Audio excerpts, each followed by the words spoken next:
Welcome to my YouTube channel Ramesh online. AP service మరియు family పెన్షన్లు ఈ మిస్టేక్ అసలు చేయకండి. లక్షలాది రూపాయలు నష్టపోతారు. పెన్షన్స్ అసోసియేషన్ వారి విజ్ఞప్తి.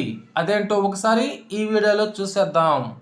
చూసే ముందుగా ఫ్రెండ్స్ ఎవరైనా ఫస్ట్ టైం మన ఛానల్ని విజిట్ చేసినట్లయితే తప్పకుండా సబ్స్క్రైబ్ చేసుకొని పక్కనే ఉన్న బెల్ ఐకాన్ టచ్ చేయండి. తద్వారా నేను పోస్ట్ చేసే సమాచారం అందరికంటే ముందు మిమ్మల్ని చేయడానికి అయితే అవకాశం ఉంటుంది. ఇక విషయానికి వచ్చినట్లయితే ఫ్యామిలీ పెన్షన్స్ చాలామందికి 70, 75 మరియు 80 సంవత్సరాలు అయినా కూడా అడిషనల్ క్వాంటమ్ ఆఫ్ పెన్షన్ను తీసుకోవటం లేదు.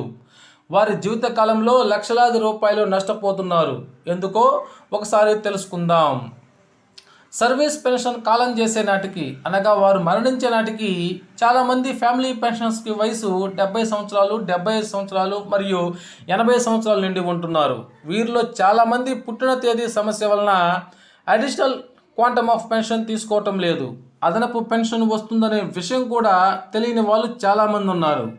వారి పిల్లలకు కూడా ఈ విషయంపై అవగాహన లేదు. వారు దూర ప్రాంతాల్లో ఉద్యోగాలు చేసుకుని నివసిస్తున్నారు. అందువల్ల దీనిపై వారు శ్రద్ధ పెట్టరు. వారు లక్షలాది రూపాయలని నష్టపోతున్నారు. వారికి అదనపు బాధ్యత అవుతుందన్న కారణంతో సబ్ ట్రెజరీ ఆఫీస్ వారు కూడా దీని మీద ఎలాంటి సూచనలు సలహాలను ఇవ్వటం లేదు. కొంతమంది ఫ్యామిలీ పెన్షనర్లు పెన్షన్ వస్తే చాలు అనుకుంటున్నారు. మిగిలిన విషయాల్ని పట్టించుకోవటం లేదు. ఫ్యామిలీ పెన్షన్లలో ఎక్కువ మంది ఆడవాళ్ళు ఉంటున్నారు. వారు వారి పిల్లల మీద ఆధారపడి జీవిస్తుంటారు.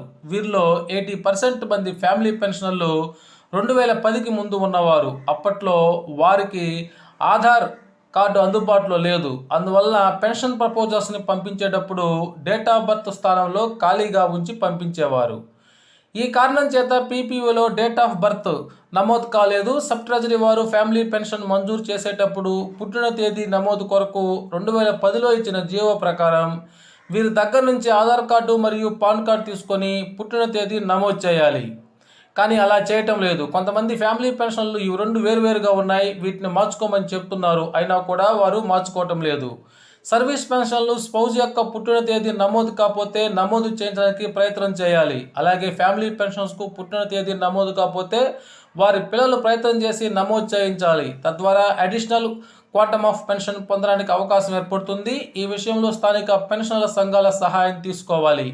రాష్ట్ర పెన్షన్ సంఘాలు వారికి మరోసారి విజ్ఞప్తి చేస్తున్నాము. ప్రతి సమస్యకు ఓ పరిష్కారం ఉంది. టెక్నాలజీ యుగంలో కూడా పుట్టిన తేదీ నమోదు చేయించలేకపోవటం చాలా విచారకరం. సంబంధిత అధికారులకు వాస్తవిక పరిస్థితిని తెలియజేసి ఎంతమంది ఫ్యామిలీ పెన్షన్లు నష్టపోతున్నారో తెలియజేసి డిటిఏ అమరావతి ద్వారా సబ్ ట్రెజరీ వారికి ఉత్తర్వులు ఇప్పించవలసిన బాధ్యత రాష్ట్ర పెన్షన్ సంఘాలపై ఉంటుంది. ఈ సమస్యను రాష్ట్ర సంఘాలు త్వరలోనే పరిష్కరించి వేల మంది ఫ్యామిలీ పెన్షన్లకు మేలు చేస్తారని ఆశిస్తున్నాము. ఓకే ఫ్రెండ్స్, మీకు కనుక ఈ వీడియో నచ్చినట్లయితే ఒక లైక్ చేయండి. Thank you for watching my videos.